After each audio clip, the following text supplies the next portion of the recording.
first, thanks so much for tuning back in to another episode of A Case of Distrust. Alright, so, as we've seen before, in order to find Green's killer, I have to prove that somebody had the means, the motivation, and the opportunity for murder. Anyone connected to the case was a possible suspect. We were just talking to Paul, Tiny Paul. He gave us... oh, what are these? I don't remember clicking on that. A wrap bouquet of flowers lay on the table. They were vibrant yellow. They reminded me of the flowers I seen earlier, but I couldn't place them at the moment.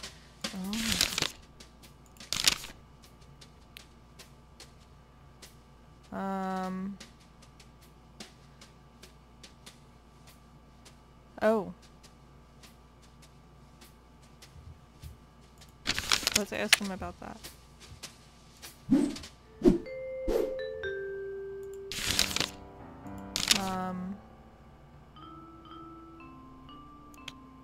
Where'd you go?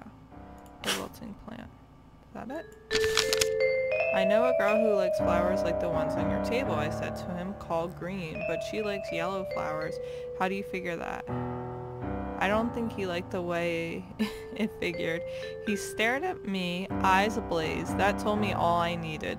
Tiny Paul was Fanny Green's admirer. What are you saying, Malone?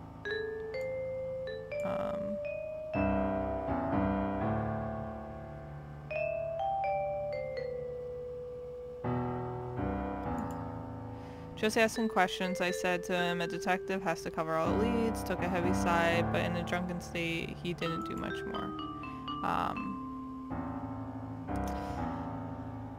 Yeah, we gotta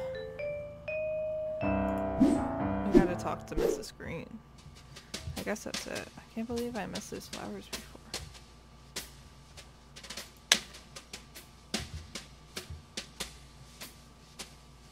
So I guess it was Tiny Paul that did it.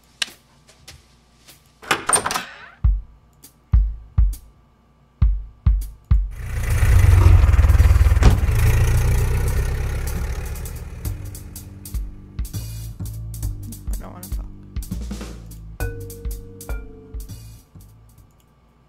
Or no, it has to be the other one. That's at the tiny spoon now. Maybe she did it because she found out about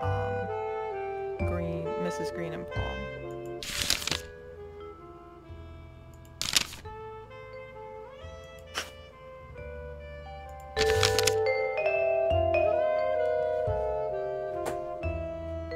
I've had a few sources connecting you and Tiny Paul. Mrs. Green, is he your lover? Her face turned crimson. She denied my claims with just about every word in the thesaurus, but that face had told me enough. Her and Tiny Paul were having an affair which could give her enough motive to kill her husband. No, I don't think it was her.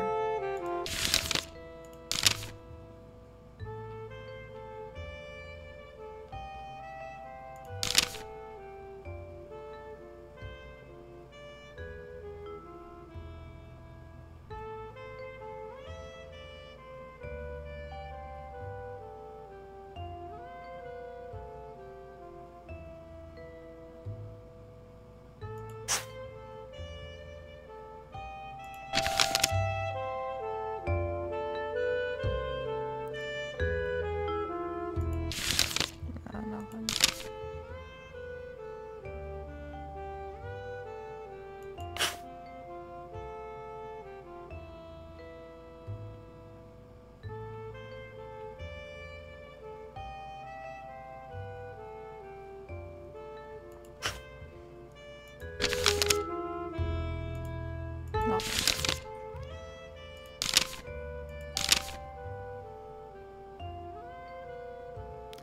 Alright, so let's see. We have...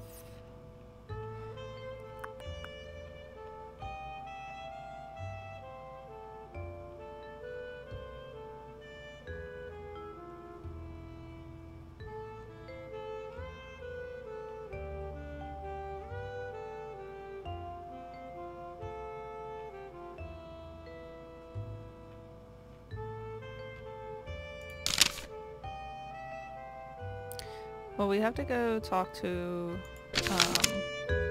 what's his face about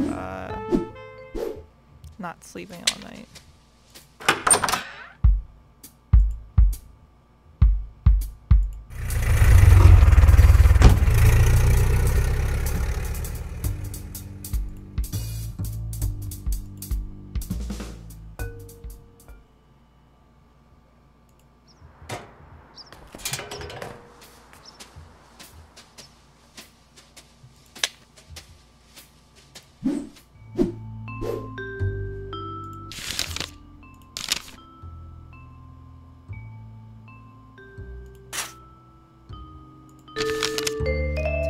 Tells me that you two met last night. I put to stable, and then you met again early in the morning. He says you looked ragged, not much sleep then. Very well, stable side. I do admit that I spent yesterday searching for information on this case, and that perhaps the search bled into this morning. In my situation, would you not also look for clues against Green, a man who had accused you of blackmail? I must have beamed at him, armed now with the knowledge that Stable had no alibi. However, he continued, in my search to clear my name, I did find a fact that might interest you, a fact that I had kept to myself, but if Paul wishes to lay claims at my feet, I might as well tell you. I looked at him quizzically. The Tin Spoon has a back exit. Patrons likely have no suspicion of it, but I am certain many of the staff know. They could enter and leave without anyone noticing. And how do you know this? I asked. Never mind how I came about the information, just be thankful I am giving it to you. If you do not believe me, I encourage you to ask others about it. Okay. I don't think we have anything else to ask him.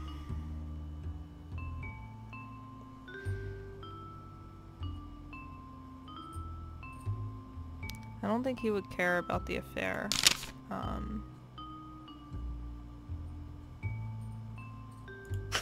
Let's say, yeah, he doesn't care. He doesn't care about that. He's probably not going to care about the affair either.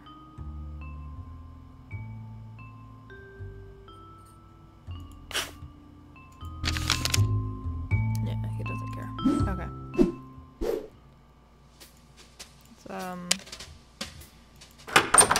We'll go back to the Tin Spoon and talk, to Mrs. Smith about, both the affair and the we're running all over the place. And the reason the cat doesn't have any food, we spend so much money on it. Lord. Let's make sure there's nothing.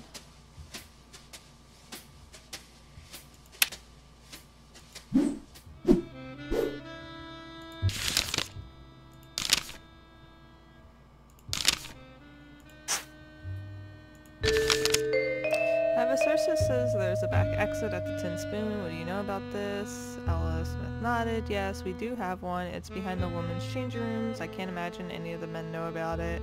They would never be able to get back there without causing a riot, but the girls use it whenever we need to slip away from customers who are too eager. So there's a back exit to the Tin Spoon that only women know about? That's right. Well then how would what's his face know about it? Sable.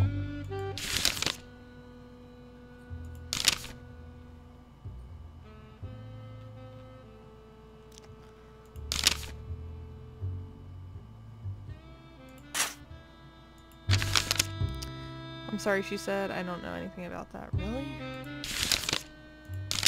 You don't know anything about your,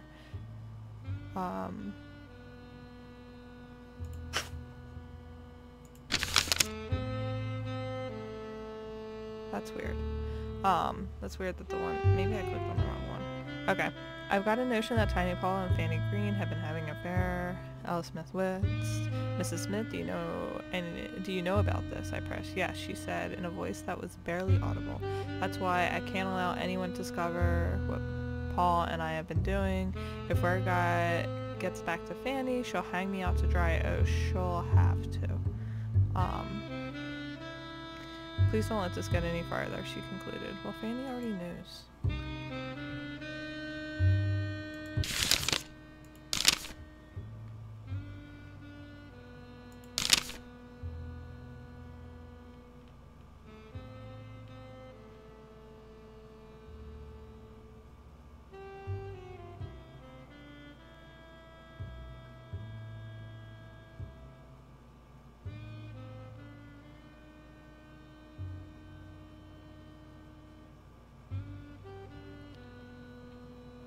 Let's ask about the another gun.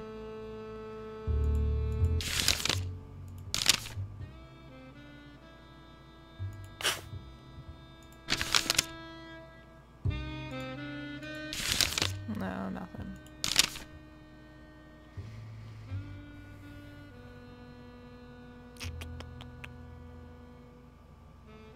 Who cares if she's Chinese? Like, is that relevant?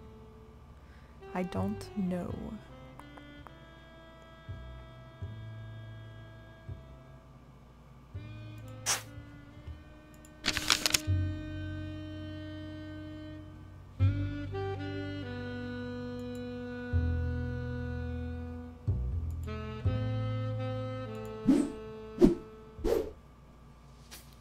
So now we need to ask,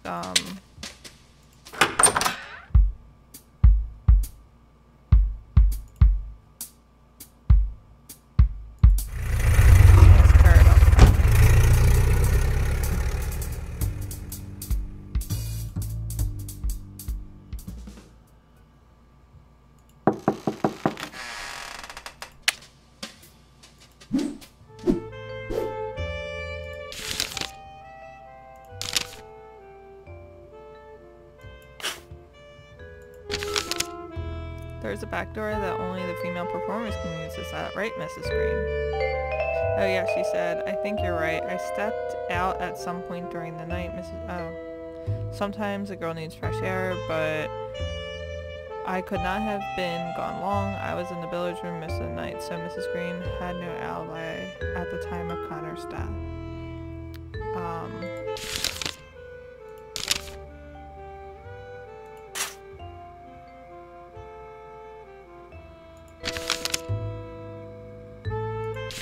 Yeah, so she doesn't care.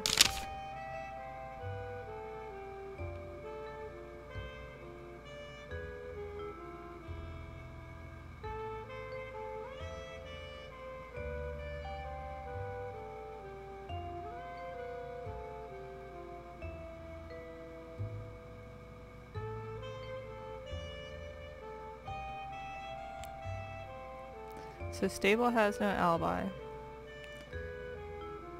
Mrs. Green has no alibi.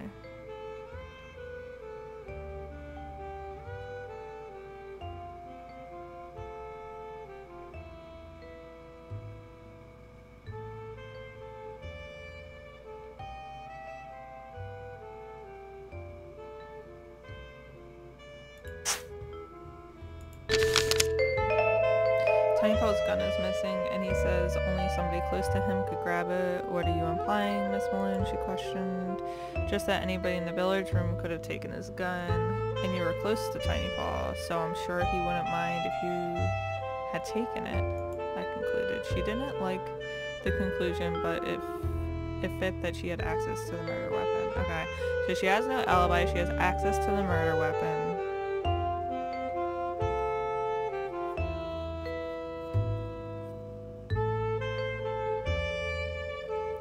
And her motive, what would her motive be? That she wants to be with Tiny Paul, I guess.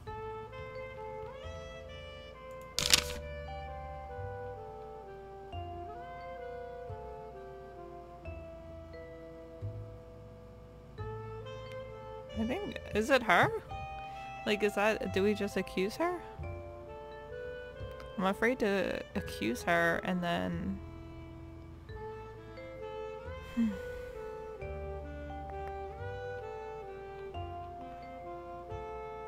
I'm afraid to accuse her and then it not be her and we can't get any more information out of her.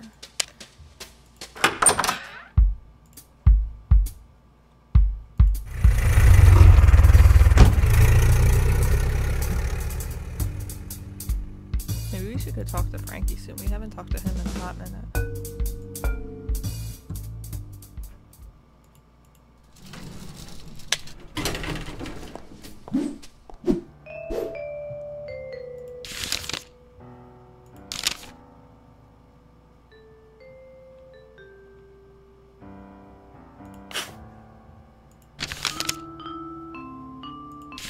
Alright.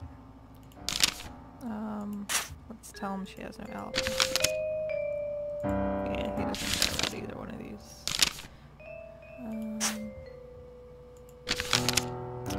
Stable tells me there's a back exit to your joint. I put him, might you have escaped that way last night? Back exit, Paul asks. I don't know what medicine Stable is using or what medicine he should be using, but I don't know of any back exits to the tin spoon. However long I pressed him, Paul wouldn't admit that there was any way out of the tin spoon beyond the front door. Alright.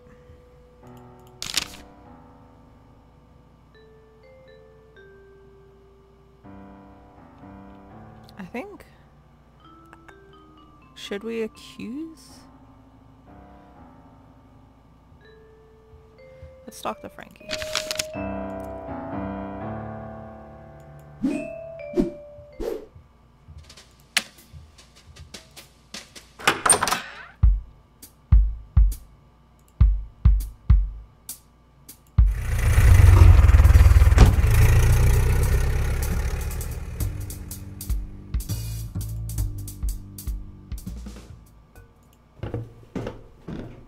What's this? A yellow newspaper was slopped on the counter. It was the sports section. It read, Browns continue dominating play, ending May with a 21-2 record. Okay.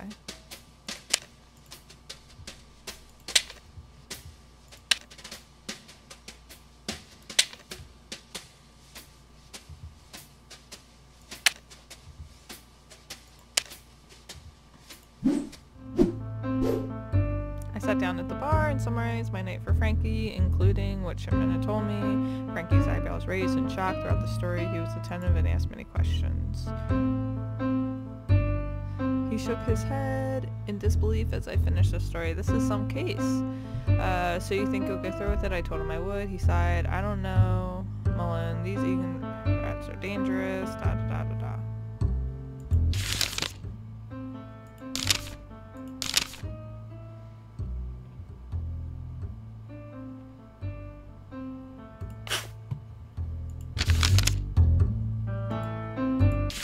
So we can't accuse Frankie. So I guess that means he's... He probably doesn't care about any of this. He's just there.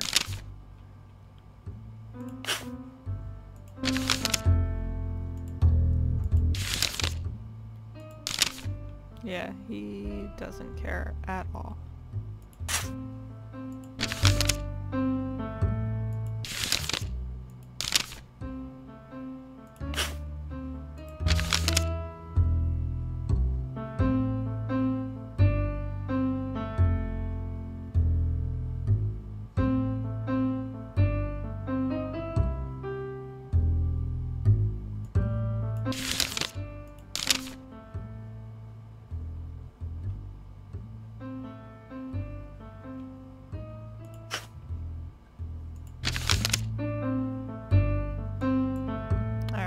Nothing.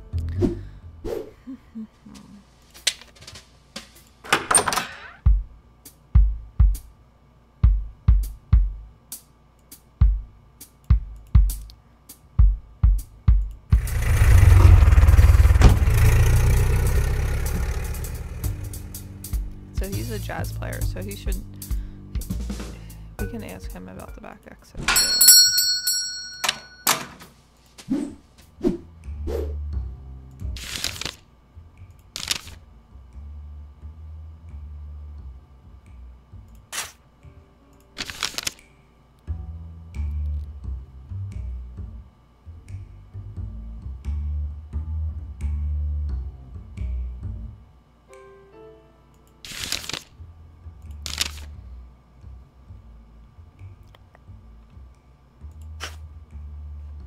He probably doesn't care about this. Yeah.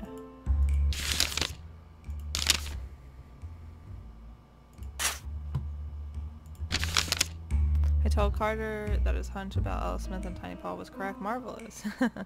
He smiled. I think Fanny might want to know about that too. I raised a questioning eyebrow. He responded by laughing heartily. Oh, Tiny Paul and Lily and Lil Fanny have something brewing as well, he said, but you didn't hear it from me.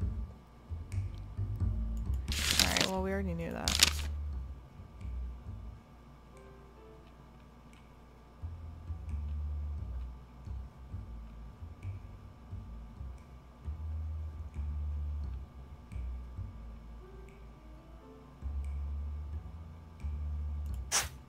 Now let's... His gun is missing.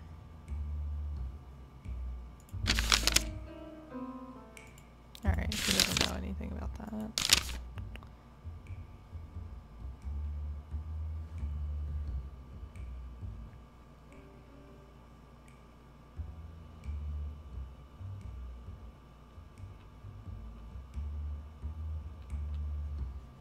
Alright.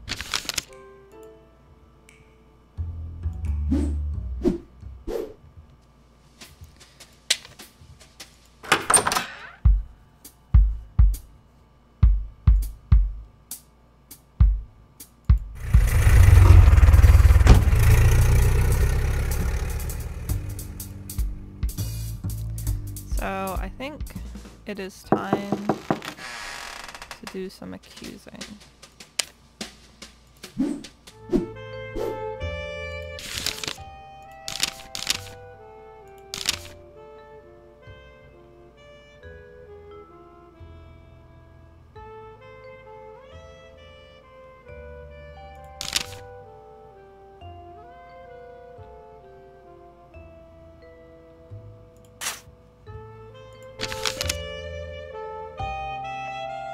I'm afraid.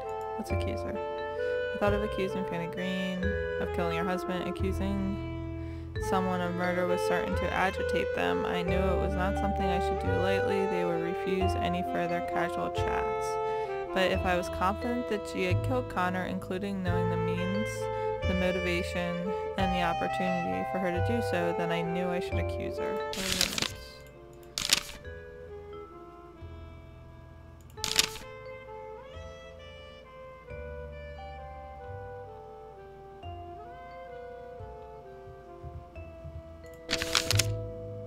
I'm gonna accuse her. You killed your husband. A stillness permeated the room as I spoke the words. I can prove your means, motivation, and opportunity for murder. Fanny's face contorted like I'd first seen her in Southern Coffee. She barked at me. What are you saying? I love my husband dearly. How dare you accuse me of murder? She huffed her way out of breath, which gave me a chance to prove it. Prove the means.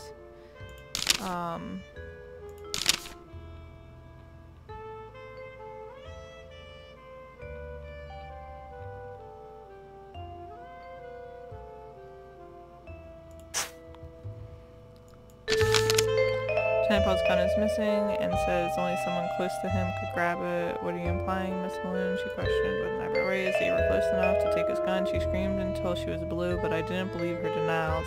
An affair could give her enough motivation to kill her husband, and access to Paul's gun would give her the means.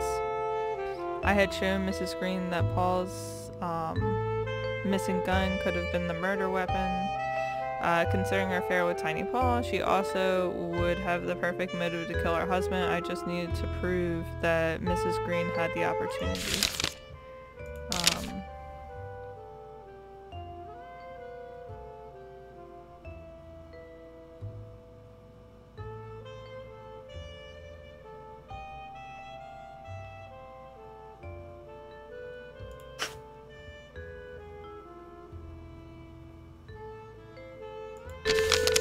You admitted to being gone for parts of the night, I told her. That could have given you the perfect opportunity to murder your husband. She scoffed at that for a while, but it stuck. It was clear now. I put it to her, Mrs. Green, you're the only one of my suspects with provable motive, means an opportunity for murder. You knew you had to leave your husband, you loved Paul, and as often happens, you began hating Connor because of it, so you tailed him to see what he was scheming. Maybe you could sink his plans and have the mob do your dirty work. Then you met me. You learned your husband had been receiving death threats, and you knew that was your play. If he died, police would blame it on the underground. So last night, after your singing, you called Connor to the Tin Spoon, you snuck out of the billiards room the back way, taking Paul's gun with you. That's when you shot him. She looked at me hotly, about to burst, but then she sighed and stared down at her feet. She began to cry. However, many opiates were running through her blood. They had lost all their effectiveness. I put an arm around her as she wept. Connor had made my life miserable, she said between sobs. Look around this dump. That's how ruined I am inside. Oh, that manipulative little sneak. You're right. I hated him. That's why I started going with Paul in the first place. She balked at my surprise. Oh no, I never loved Paul. Oh, okay. So I wanted him to kill Connor. But after learning about Ella, she trailed off. Oh, how could I convince Paul if he loved someone else? I had no way of leaving Connor. I slumped back to misery. What about divorce? I offered divorce, she screamed the word back at me. Connor would never give me that. They say we're emancipated, sure, but we still need our husband's permission to leave his home. I was the only good thing that bum owned. He would never let go of me. That's why I was chasing him yesterday, she continued. If I could prove infidelity, I'd demand a split in court. I got all excited when I saw you standing in your doorway. She started breathing more heavily. I had to follow you to make sure, but I was certain I had my out. Only, she sniffed. Only, it happened you were above board. You're a detective and I was still trapped. After we met, I came home to find Connor waiting for me. He said we'd be leaving for St. Louis. She took a gasp of air and continued. Leaving everything I'd known for a place I'd never been with a man I didn't love, I couldn't do it, and I told him no. Or I told him so. And then he struck me. She wiped away her tears, and with that came her blush and thick camouflage powder. Whatever that word is. A liver-colored spot the size... Oh yeah, I guess it is camouflage. A liver-colored spot the size of a silver dollar showed up on her cheekbone. He just marched out the door, she continued through her waterworks, and I didn't know what to do, and then you thought of Paul's gun. I concluded for her, that's right, maybe Paul wouldn't kill Connor, but I knew he carried a cannon, and I knew I could get it. So you took Paul's gun and killed your husband, I said. No, she said. No, that was my plan, but she broke off her sentence with a sniff and started another. I went to Paul's apartment late in the afternoon and grabbed his pistol. Then I came back here. I sat in this chair, petting the gun in my hand, wondering if I would do it. That's when he came in. Your husband? I offered. No. A much kinder man. Oh, he listened so well. I even told him she paused, about my plan. This other man, you knew him? I asked. She nodded a yes. He said he understood everything. He said he could frame the murder.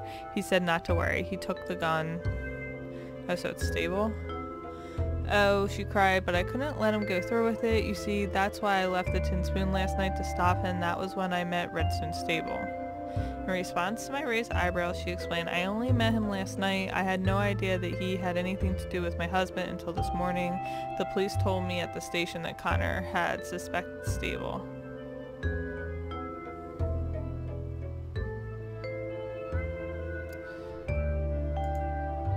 But I knew instantly that he was a terrible man. A woman's intuition never lies. Stable talks like a snake and has the looks to match. So you were both searching for the same person last night? I asked. Yes, but he wasn't around, I think. She sobbed. I'm tired of this. I said, who is he? It's the owner of that hat, she said, pointing to it. What hat? It's Franklin. Frankie, I said. She continued slowly, yes, he took the gun from me yesterday. I was too dazed to argue. I knew it. Frankie, this whole time.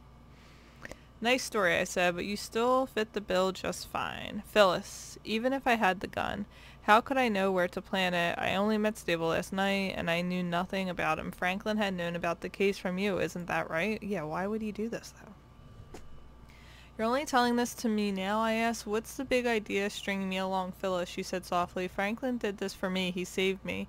If that awful man Stable has to take the fall so that Franklin can stay free, well, she trailed off. I shook my head and looked at her. She was telling the truth. Stable could confirm it. If she was telling the truth, Stable could confirm it, and if she was lying, I thought, what if she ran? Well, she would get stopped soon enough. Good looks can be a curse, and it would be a cinch to snatch her. Besides, with those ovaries in her, she would have difficulty standing, let alone running anywhere. I gazed at her and she understood what I was thinking. I'll be right here if you come back. I wonder why she would fabricate such a story if she knew she was stuck. Then I thought, what if it was the truth? I had to speak with Frankie.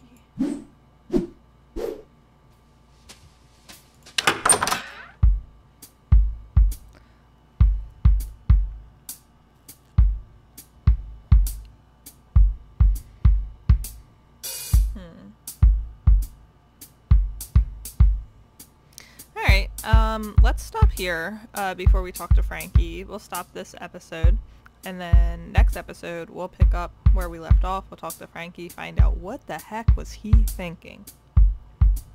Alright, so thank you so much for watching, and until next time, talk to you soon.